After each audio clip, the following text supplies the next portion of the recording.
Hey, good morning, good afternoon, everyone.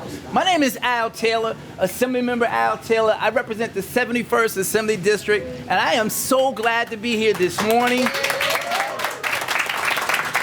But honestly, you all are too kind. Honestly, look at the person in front of you or next to you and give them a round of applause, because this is the coldest day of the year. And if you're gonna feel this cold, no, check this.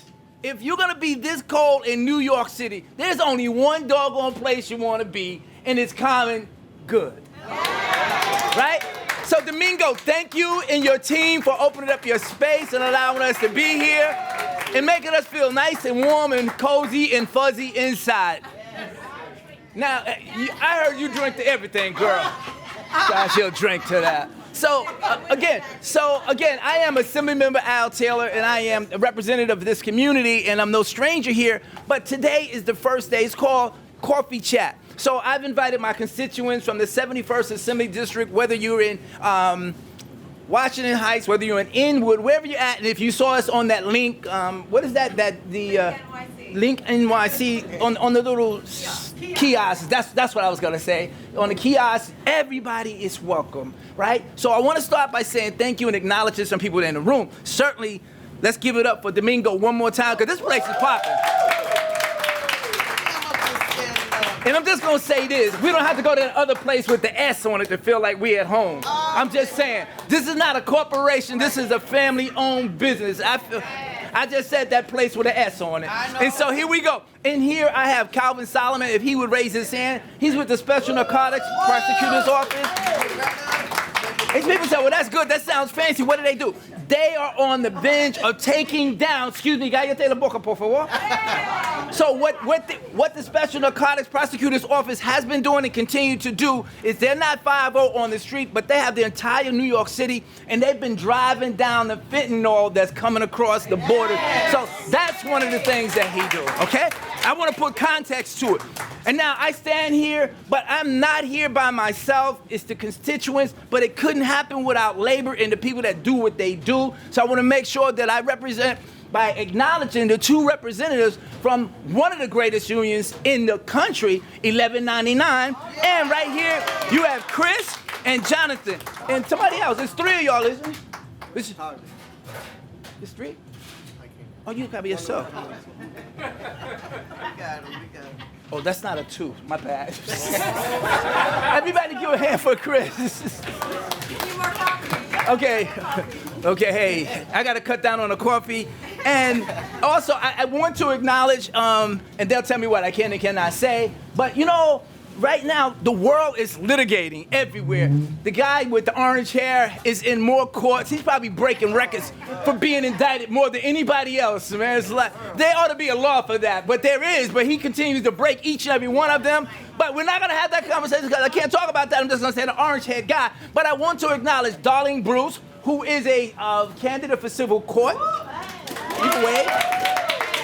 And some of you say, well, I don't know her, because she was working in the trenches doing a lot of housing work for me. And you know, the state doesn't really pay. Government work is good if you love it, but don't come here if you're trying to get paid, girl. So, but she has a real job. But at one point, she worked almost 3 years for me, or a little bit longer. Are you still working for me? I can't remember, because I still call and ask questions, right? Hypothetical questions. Hypothetical questions. There's a difference between a question and a hypothetical question. So I do ask her questions, and she's phenomenal when it comes to housing. HDFCs, those are the subsidized co-ops that New York City has, and they are made up out of the people that stood their grounds in this community when crack was the drug of the day. Nobody wanted to live in Harlem. Look, we are one of the most diverse and beautiful places that you want to hang out in. You're in Harlem, right? But there are people that have fought the good fight, that made sure that they didn't lose their units, and we're still fighting to make sure those people can remain in the community that they fought so hard to be in, and she's been a champion for that. Okay. Yes, thank you. Right? But you can only ask her hypothetical questions because she has another job. Right? So I ask hypothetical questions. And also, I want to acknowledge Allison Greenfeld. Phil, sorry. So I know Allison. All I can tell you is that you know her too. But you may not recognize her face. And she doesn't need her American Express card. All you gotta do is look at any media outlet Can I say what they did to you? Okay, I can say what they did, who did it, but she can't comment about it. Okay, so she's that person that this orange-haired guy has been berating on the news every time he has something derogatory to say about this young lady right here because she clerks for a judge and she's in that courtroom where he is being sued. Allison Greenfield, folks. So just so you know, she is also a candidate for a civil court in New York City, and they got 5 seats. And I'm just saying, I'm just kind of biased to these two. That's just me, right? So thank you all much for being here. And where's Amanda? Amanda Ba, right here? Did I say it right? Adama Ba. Okay, so what's so significant about her? I'm glad you all asked me and begged me to tell you. She is phenomenal, and I want to thank you for coming this morning and bringing your 2 wonderful children out this morning. She has been on the forefront of migrant and immigrant help from the ground. So when people talk about what's going on in this da-da-da, let's remember this. Let's remember this, that America that we live in didn't get to be America without people doing the groundwork. America wouldn't look like it was if it didn't look like all of us. So I'm here, and I didn't ask to be here, but I was born, and I've made a pretty good life out of it to the best of my ability. But we have people that have arrived here, and whether you care for how they got here or not, I'm not into that space. But if I see you on the corner as a pastor, I can't say, Chris, just God bless you when you're hungry. I can't say God bless you when you need a coat. I can't say God bless you when your children have no shoes. Right. So she's been very vigilant in making sure the resources, not from any institution, but from the heartstring of people that care about humanity, making sure those folks that have arrived are getting the things that they need. Thank you.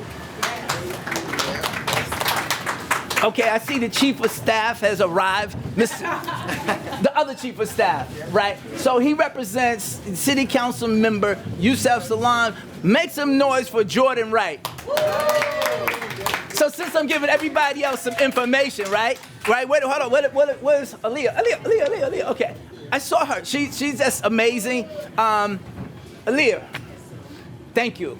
She is a successful Black woman in Harlem that's owned properties and businesses throughout.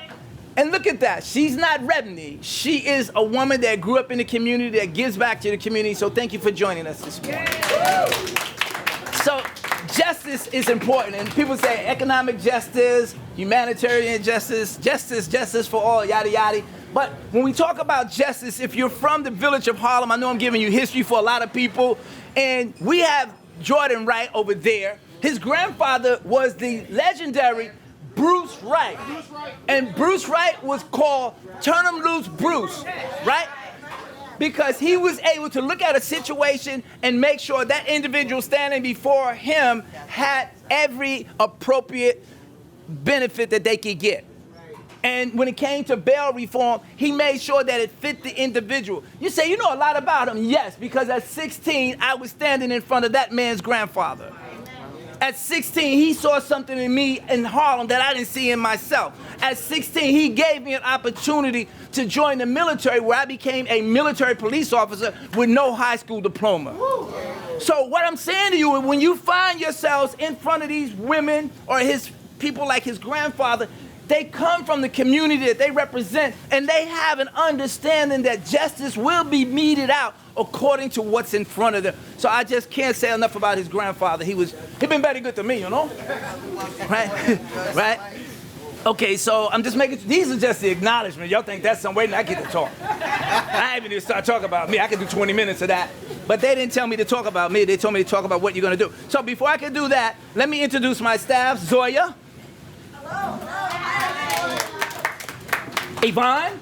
Hello. You better stand up, girl. Somebody can see us sitting over there. Who's doing this, me or you? Benny? Benny. Stacy? There we go, Stacy. Richard is not here. Guess this is his last day. I'm not shaming myself. Okay, I could. Lord forgive me. Okay. Wendy, my chief of staff. Okay. And over here, honey, stand up, please. Over here, this is my wife, Gwen. So when people say, well, you know, you dress kind of nice, I say, I want to thank my wife, literally. No, and I keep it a buck. Because she has been, and just so we're clear, she's been my wife for 35 years. We met in college. And her not tired of me yet. Boy, I think I married up. Okay, so also where's Mr. Smith, Darnell? I forgot to mention Darnell. Darnell is part of the organizers for the African Day Parade, does a great job. If you're unfamiliar with the African Day Parade that happens in Harlem, you can get some information right there. Okay, in addition to that, I failed to mention Shauna Mark, and she is, where's she at? Shauna is with Congressman Adriano's office, and what is your title? Director for Government and Community Affairs. There you go, right there. You're a Harlem resident, and you're my representative.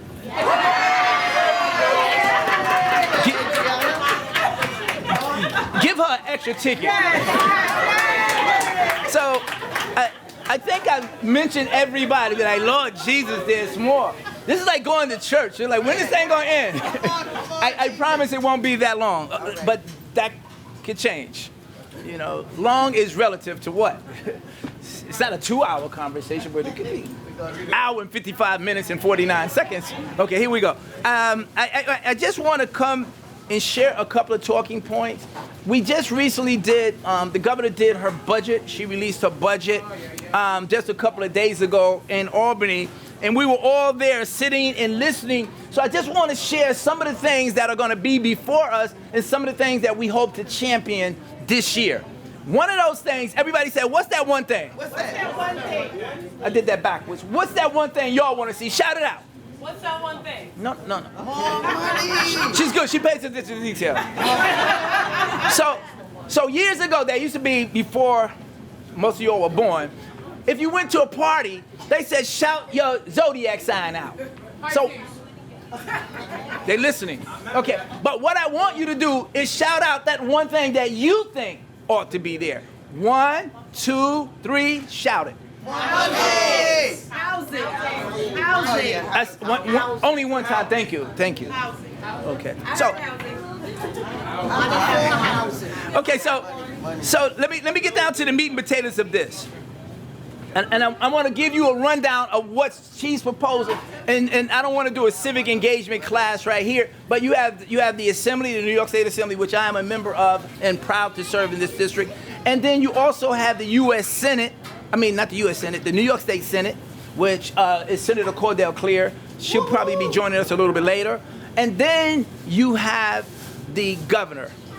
And so between the three of us, when I say three of us, all the members, collectively we come and we look at, and we're at this table fighting for what we want for our individual district. So these are her proposals. Some of them we like, we don't like, and we're going to do the shuffle. It's kind of like the push and pull. It's a two-step. So it looks like this. These are some of the things, and if I hit something you like, you can clap, snap, whatever it is, or you can boo. But it's here. So one of the things that we want to do, and it's out on the table, and we all collectively agree, but now it's a matter of what that looks like in that agreement, because it says the devil's in the details, okay? So let's bring down improving public safety and cracking down on crime. Okay, 347 million is proposed to prevent and reduce gun violence. 290 million to enhance the criminal justice system.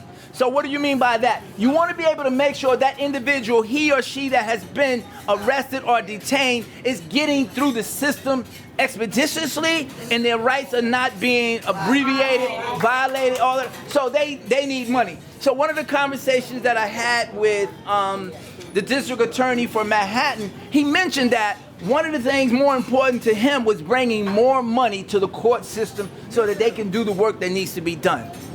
Got it? So that's what that 290 million is for. And then also significant investments in victim assistance, combating retail theft and reducing domestic violence. Okay? So this is not late night, but I got 10 of them. So transforming the mental health crises that we currently see. That's over 45. There's been an over 45% increase in state investments in mental health services. New initiative to support inpatient psychiatric care, youth mental health, supportive housing, and treatment services. Because it's kind of like a wraparound. We've got to do all of those things. You just can't say that. And if we listen to the news this morning, in Starrett City, Brooklyn, a mother was stabbed to death, a dog was thrown out the 11th floor window, and the son. So we don't know what the causes and who did what in there, but I suspect there's some mental health issues there, right? And here's the thing. We have to do this thing as precise as a surgeon. You want people to get help, but you don't want to involuntarily put people away that don't need to be put away. And then when they're in those spaces, you have to make sure that they're getting the services that they need. Unfortunately, it's gotten so bad that we don't get the job done until there's a tragedy. And it's too late. I have a cousin, and I remember 2 years ago, no, it was before COVID, I was in the mansion talking to the governor, well, not just me and the governor, but all of us there. But I'm at the table because she hosted a breakfast, and I said, how do we fix that? And this is the fix that I'm asking. They live in Inwood. When they take their medicine, they're fine. When they don't take their medicine, they're combative, like assaulting people. And fortunately, in 3 arrests, people saw beyond her color and got her help. So she went to every facility north of this building, and then eventually she ended up in Long Island. What's out there? By Amityville. But at the end of the day, the minute she is I'm gonna say regulated, she's doing what she needs to do, she's acknowledging, then they send her home. But then she stops. So those are the people that right now they're falling through. Because it's someone's loved one, you don't want anything to happen to them, and you don't want them to hurt anybody. So we have to do a better job. She's proposed, I think, like 1,000 beds. We need more than 1,000 beds. We need 1,000 beds in Harlem. So statewide, we definitely need more than that. But good news, it's not on my script. New York City Department of Health has a program, and they'll come and they'll train you. And if you are desirous as a group, I can set up something else, because they can't do a webinar. But what they will do is help you be better informed by teaching you signs to look for with people with mental health issues.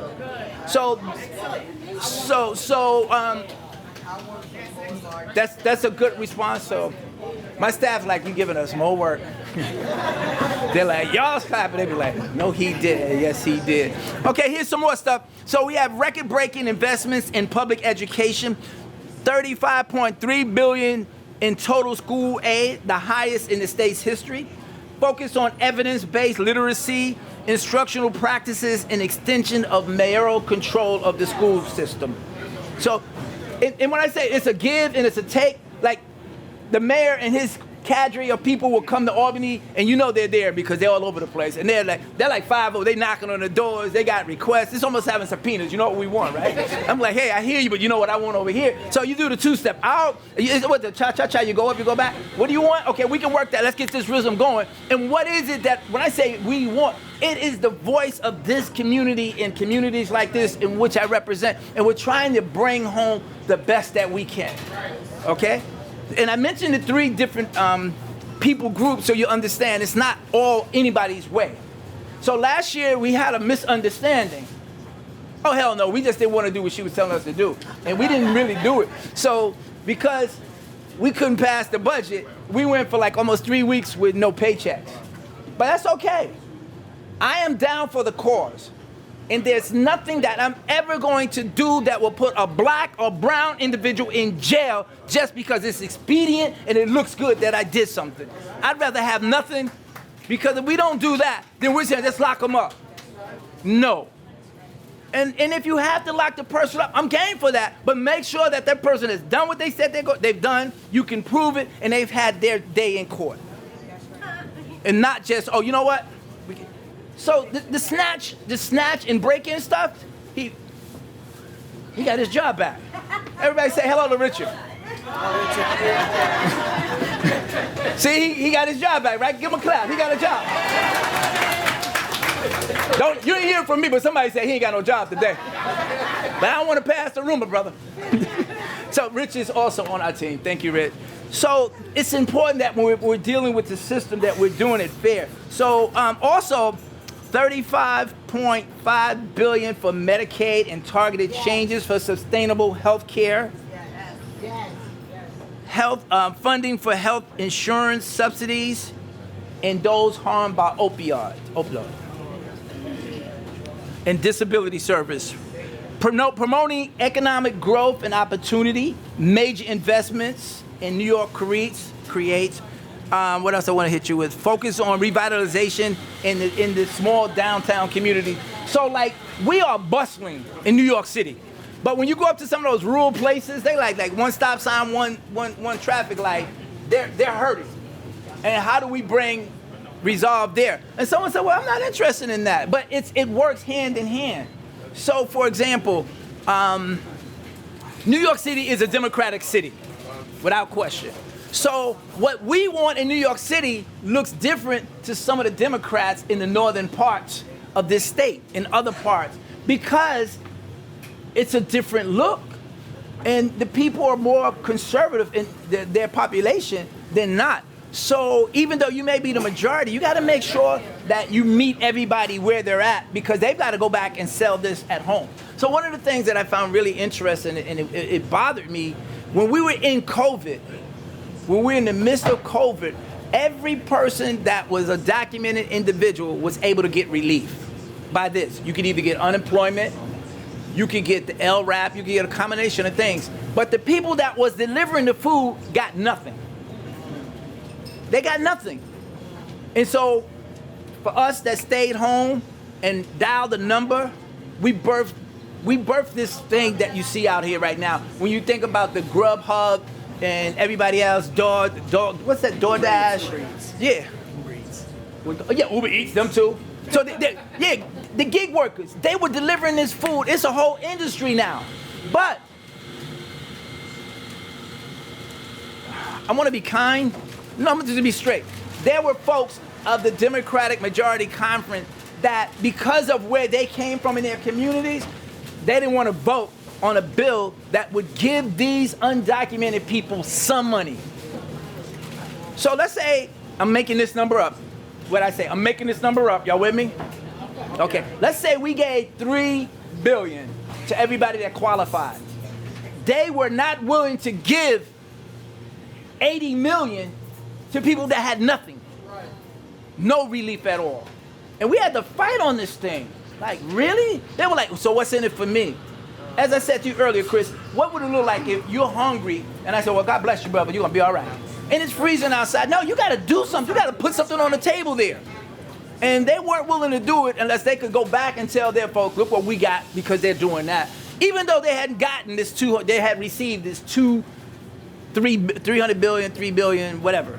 So that's the kind of stuff that happens in Albany, because you got to take everybody into consideration. I got a couple of more points, and then if there are questions, I'll take those. So we certainly are fighting climate control, climate change, promoting resiliency, and anything that we can do to go green and actually make our environment safer, more trees, a lot of different things. And then you have folks come in, they be like, beating down the doors. I'm going to talk about one thing just before I leave, so if you hear it, you heard it from me first, okay? Since I'm one of the, get the door, somebody. Okay. Continue focusing on housing. So I want to just pause here for a second, because this one I know. Housing, we need to build more housing.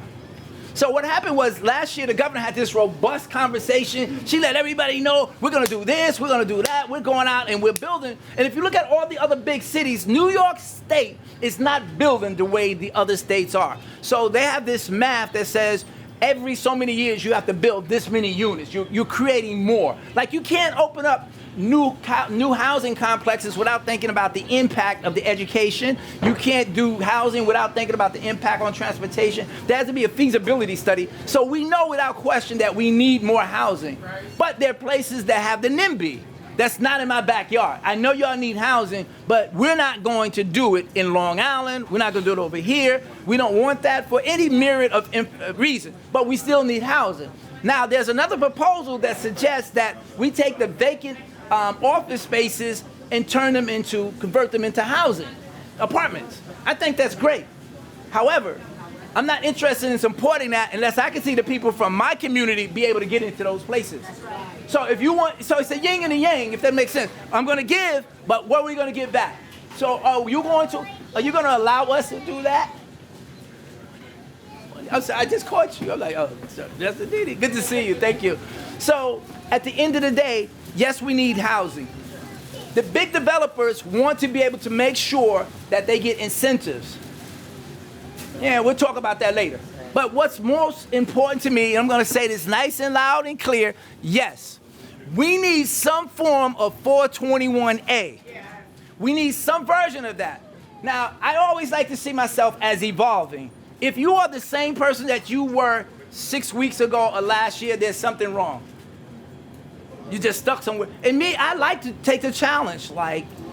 So for a number of years, I saw 421A as a tool that REBNY, the big developers, would use. They really could care less about it because they find other incentives and they're building properties that are not necessarily, most of it is market rate for the most part. But what I learned, and I didn't learn this until March of last year, there was a contingency, Aaliyah, of black and brown developers from Harlem and other inner city communities that develop. They develop affordable places and they have market rate places. However, they can't play in the big league without the 421A subsidies. They need it because they don't have the capital. I was like, get out of here. I'm like, why nobody ever told us that? So one, I'm glad they came to Albany. And I'm in my 8th year now, but I had not seen them in Albany as a body. I'm like, holy shoot. So I am hosting a housing workshop for the caucus weekend, which is the presidential weekend in February. And the idea is to bring developers, make sure we're bringing together tenant advocates. And the idea is to make sure that we have tenant protection while we do incentives to build, and some market rate and some affordable. Because everybody says everything has to be affordable, it's not gonna happen. Somebody's gotta pay it. Like, you can't have everybody pay $99 a month rent and build something smoking. It ain't gonna happen. You could buy something and live in it that's gonna go up in smoke for $99 if you're building it. But if you're building, and you wanna make sure that we have a fair wage. Yes. So yes. The congressman is on his way. Shortly, he may even already be here. Give me a couple more minutes if you don't mind. So housing is going to be one of those big things that we're fighting for. Can you give me those things? Yeah. So the other one is medical aid in dying. Anybody familiar with the medical aid in dying? No. Oh, good. Let me unpack it. So the medical aid in dying, it looks like this. The individual is terminally ill. Terminally ill. It's not that person's choice by themselves, but it requires 2 medical doctors to assess to make sure that's real. Then also the person has to be of sound mental health. And it's not an assisted suicide because no one can do that but that individual themselves. So if there's a blue pill that would have me sleep into eternity, I have to be able to take it on my own. I cannot be assisted, right? Nor can the people that are around me that are encouraging me or may think that, they cannot benefit from my death. So the doctors can't be family. The person that encouraged me to do it can't get a nickel out. They have to be totally unbiased in this space.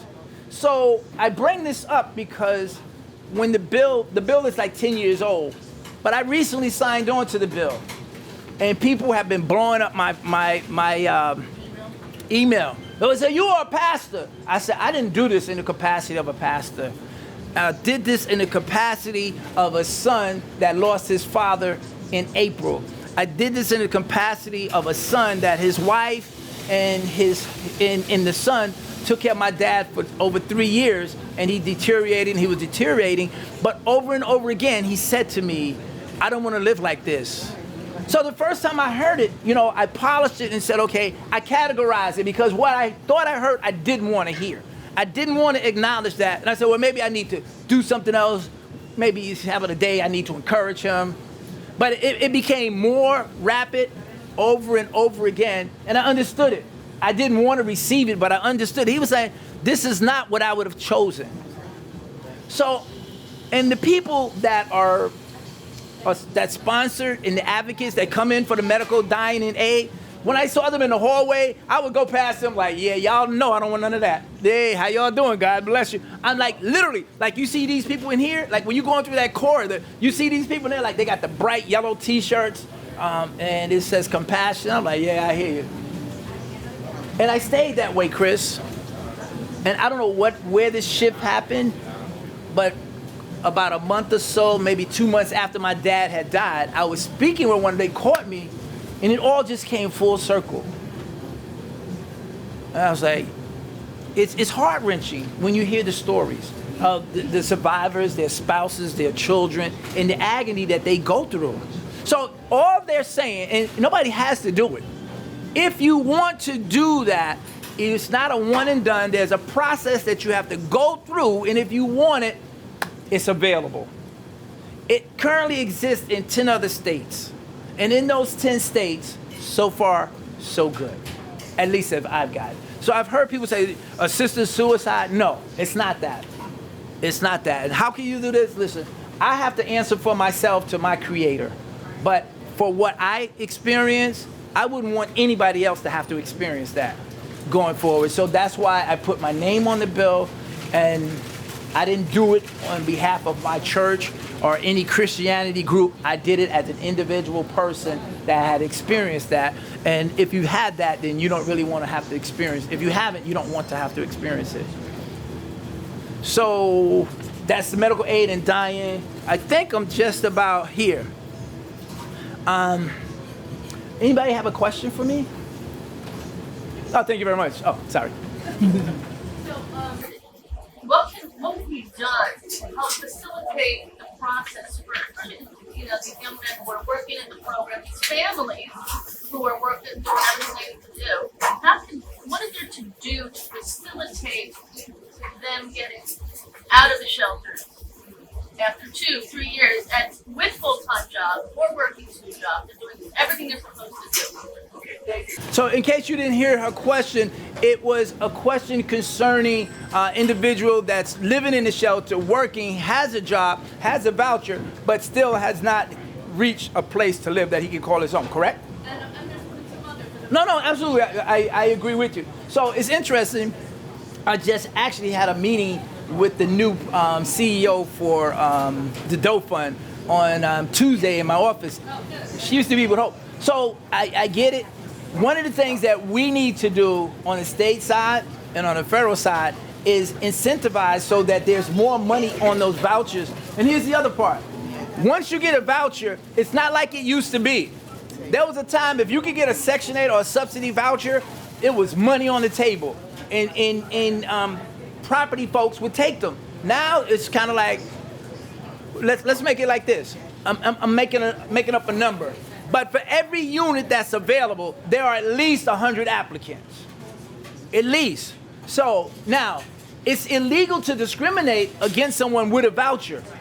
But if I can figure out how to and then do it, then that's what I'm going to do. Why? Because the voucher says that as the property owner, the manager, you can't get this check if your building is not up to snuff. Right. If that unit is deficiency in anything, then I'm going to hold back your check. Right. And in lieu of that, and I'm not making an excuse. So then what you can do is, I'd rather have cash because money on the wood make it all good, right? So now that property owner, those developers, not developers, but the people of the property would prefer to take that. But more than anything, they want a tenant that's going to be long-term and upstanding. So I lived in public housing, and when we moved into public housing, before you could go there, they came and visited our apartment. And then they told us they'll let us know based on, my mother had me, doing that extra cleaning and stuff because somebody was coming by. But now they just give you the thing, and it's not what it used to be. And a lot of funding has gone. So yes, that has come up. We need to provide more money to the vouchers, so it's real, and then making sure that there's enough property on the market that they can go to. Because the sad part about it is, even workers that have, to your point, and that's a perfect example, you have people that are working that cannot afford to live in Harlem. So they drive in every morning from Pennsylvania, they drive in from New Jersey, they drive in from Connecticut, and they're getting the money, but they can't afford to live in the spaces that they're working in. So that's one of our big issues that we have to fix. And it's not gonna be an overnight thing, but we need to put more housing into the market and give them a voucher that's really a little bit more money, because that's not a real dollar. Especially if he has a family. It's just an individual. So then, it used to be a time you could get a room for $125, right? Now that's like $250 a week for that. A square larger than a coffin room, empty, can cost you $1,200 a month. So to your point, yes, we need to raise that, and there has been some conversations about that. Say there is a lot of opening housing, like HPD has a website and they have 4,800 units open, but it's not the units being open, it's the landlords that's denying the vouchers or whatever it is, or HPD saying you don't qualify because you don't have a 2010E or you don't have this to qualify for that housing. So a lot of people are in the shelters, or a lot of people are in the shelters and say, oh, you know what, it's taking too long, I'm going back on the streets. So that's also a part of that. Thank you. Thank you. Question over here. No, I got you, then I got you. Yeah. Excuse me. Here in the village of Harlem, a lot of individuals, their grandchildren, their children are going away to the service, college. They're unable to come back to the village of Harlem and live because the rents are so high. What we need to start building is HPD buildings, which is 30% of your annual income, like the Reverend Sash building, Y.T. Walker's building, where people can afford to come home. These people are moving out to New Jersey and different areas, and they're not able to come home. And if they do come home, they have to live with their parents or their grandparents because the rent is so high. When they say affordable housing, people misconstrue that. You may have to make 6 figures to live in affordable housing, but they need low-income housing, like I said, which HPD, and they used to have this special initiative program where your rent was 30% of your annual income. So when these kids are coming back from school, they're able to come back to their community, and then by the time they advance in their occupation or whatever, then they're able to maybe get a condominium. But all of these brown spots are not geared for the people here. So what they're doing is they're pushing us out of our community because we can't afford it. So yes, you have something like 100,000 people left the state of New York, people, black folks, right? And statistically, I mean, not the statistics, the census told us that. So yes, we do need more, but it has to be, and in my understanding, it's going to need to be a collaboration, because HPD doesn't have the bandwidth to build a total building. It's got to have some subsidies somewhere. How they going to do it, and what does that look like? So the incentives would be the developers that are doing 421As, if they're able. So for example, I see you, I just want to get the second one over there because I want to have you weigh in as a property owner. So for example, HCCI did tons of work and revitalized Harlem. And in the process, they were able to keep it affordable. So when you moved into this block, that block over there, Congressman, good morning. When they moved over there, they were able to do the numbers so that people that lived in this community were able to go into that school when they renovated it. So there's some more to be taught. Let me get your question. It seems like they're going through a revolving door. The mentally ill, like you said, when they get their medication, they're functioning. But when they don't take their medication, then they go out in the street and create havoc.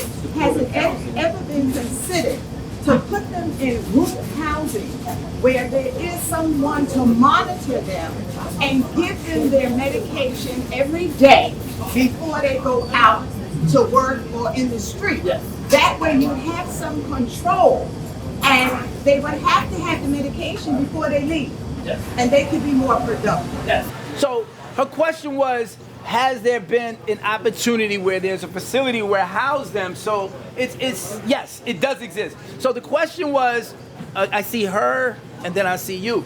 Do we have, or are there places that help the mentally challenged to be able to live and function daily, and people there to provide oversight? It does exist, not enough of it, and when you get ready to do it, people push back. I don't want that in my neighborhood.